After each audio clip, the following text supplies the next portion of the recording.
Hey guys, welcome back to my Need for Speed 2015 Let's Play. Uh, as you can see, in between recordings I went and I customized the A86. I put a BN Sports body kit on it and kind of made a BN Sports livery.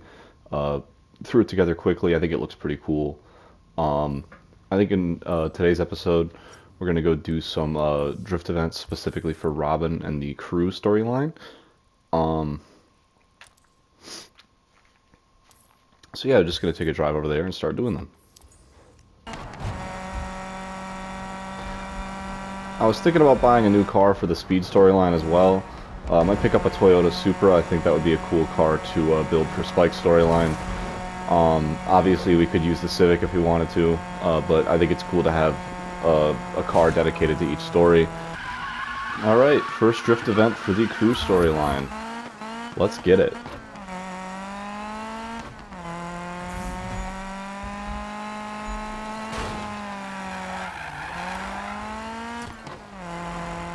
Yeah, so the drifting in this game is really hit or miss, especially on tight courses like this. It's not very precise. The car handles weird.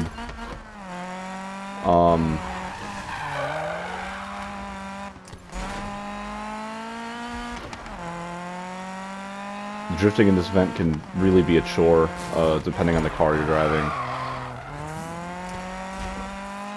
Thankfully, the drift scores in this game aren't really that difficult to achieve.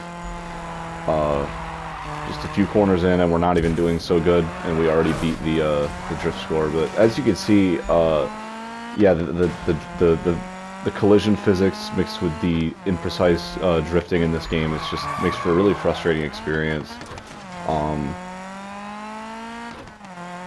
But that's the game. It's been like that since launch. I know what I'm playing.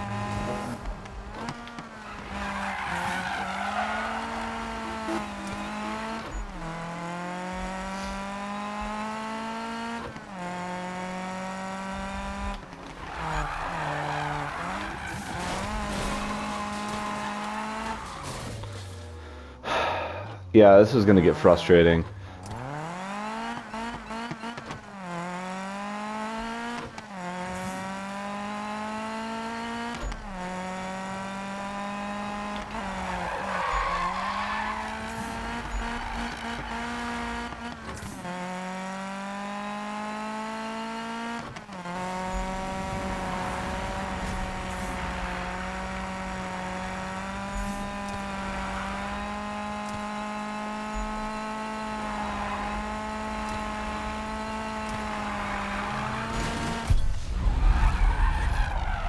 Yes, we did that fairly easily. Unfortunately, the drift defense just aren't... A lot of them just aren't that fun in this game. You know, a lot of it's the car you use, but the physics in this game are just dog shit.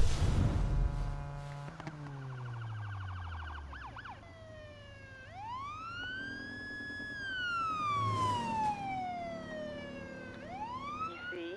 Total buzz, right? Can't stop now.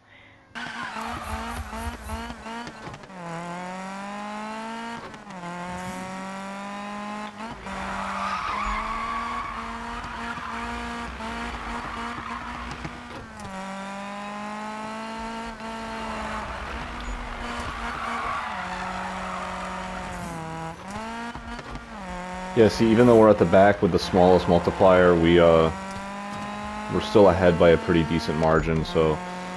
The drift events in this game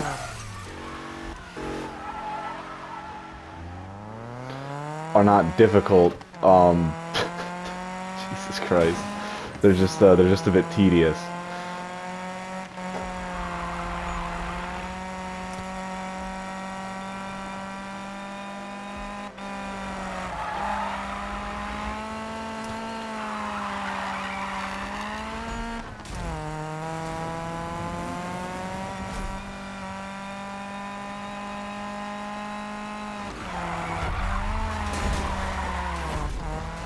Oh, that wasn't that good.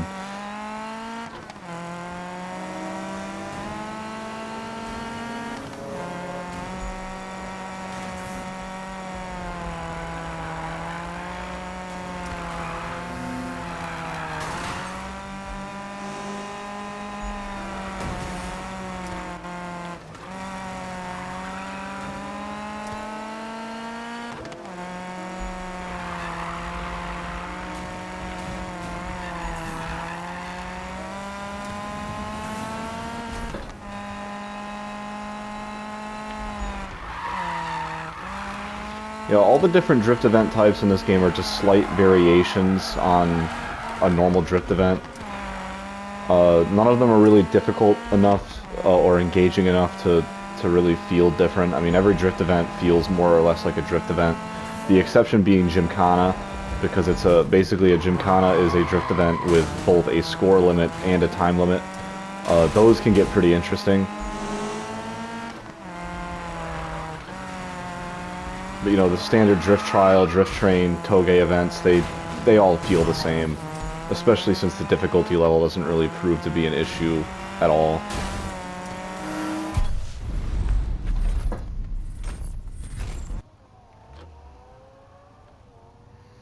Alright, so Amy's got a Gymkhana event, so I figure we'll get it out of the way since we're already in the drift car. Hit the line.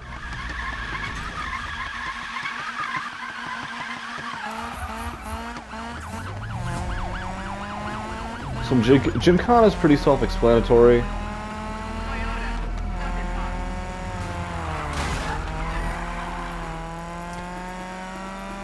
So Gymkhanas are basically drift events. Jesus Christ. Gymkhanas are basically drift events with both a score limit and a time limit. They're actually kind of you know, they're actually fairly engaging just because you do have to make sure you're driving well enough. You know, to keep up with the time limit, but also make sure you're drifting with enough style to reach the target store. But you also have to make sure you're drifting with enough style to reach the target score. Some of these later in the game can get fairly difficult, namely the final one you do with Ken Block.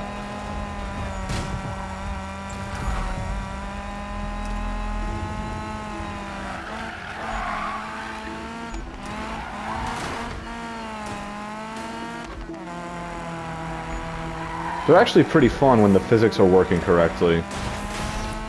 But as I mentioned before, the physics in this game are not very precise, so unfortunately anything that involves precision really isn't that fun.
Alright, that wasn't too difficult.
These can actually be pretty fun when all the cars are on the same power level because it basically turns into a battle.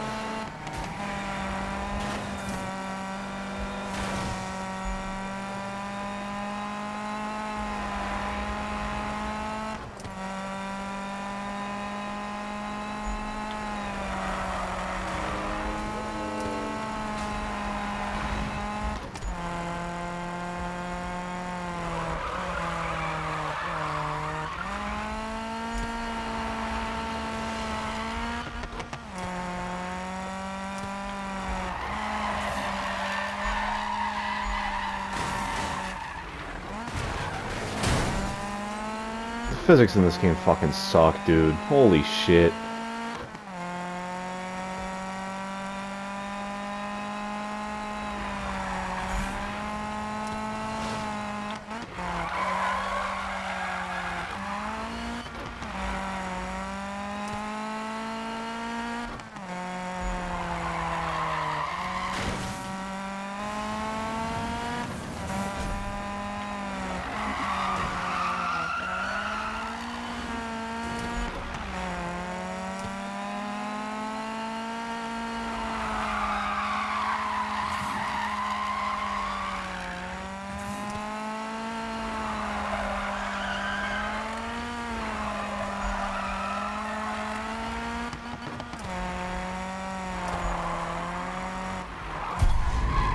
Occasionally you get a couple of really good turns in like that, and it's very satisfying. I will give it that. Alright, so we got $79,000, which means we could buy a GTR if we wanted to. We could buy an AMG GT. I think for now I just wanted to pick up a Supra to act as one of my speed cars. The Supra in this game is cheap, even for 2015 standards. It's less than $20,000, which is kind of insane, but I think we're gonna pick it up.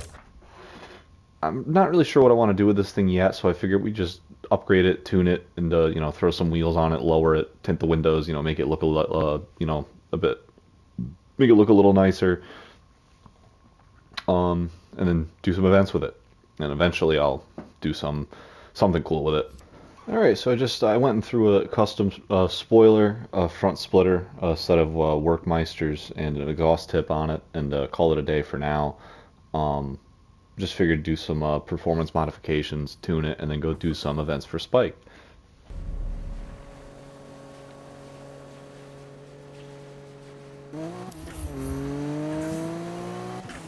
So I might have upgraded this car a bit too much for these events, but when is that ever a bad thing, right?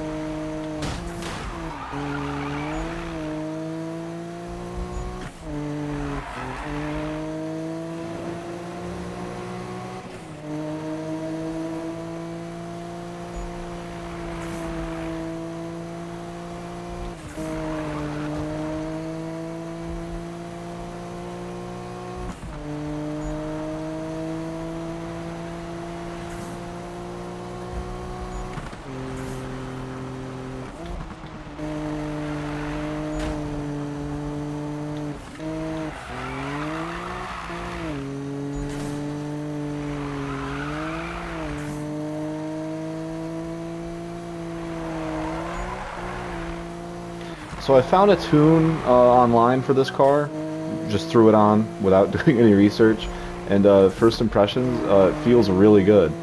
The tuning's something that's really hard to get right in this game because the physics are so bad, but if you can figure out a good tune for a car, it does make all the difference.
Alright, good race.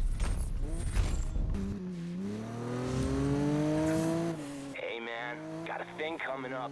Have you heard of this fella Eddie of the infamous Eastsiders? Oh, okay. To rule the circuit. Have this killer girlfriend Melissa that I used to, well, you know, never mind. That's all ancient history now. So listen, they're setting up this challenge with select racers. Select meaning high enough rep. Stay tuned. Alright, so that was Travis just letting us know that once we reach rank, I believe it's 25, we'll unlock Eddie's challenge.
I'm surprised at how good the Supra handles,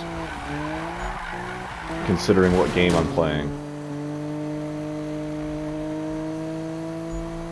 Feels really good. Hopefully I can find a tune like this for all the cars I end up owning.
Sweet. Alright guys, that about does it for this episode. The recording's about to be maxed out, so I'm going to have to call it here. I think we made some pretty good progress. Bought a new car, got some different events out of the way. Hope you guys enjoyed, and I'll see you in the next one.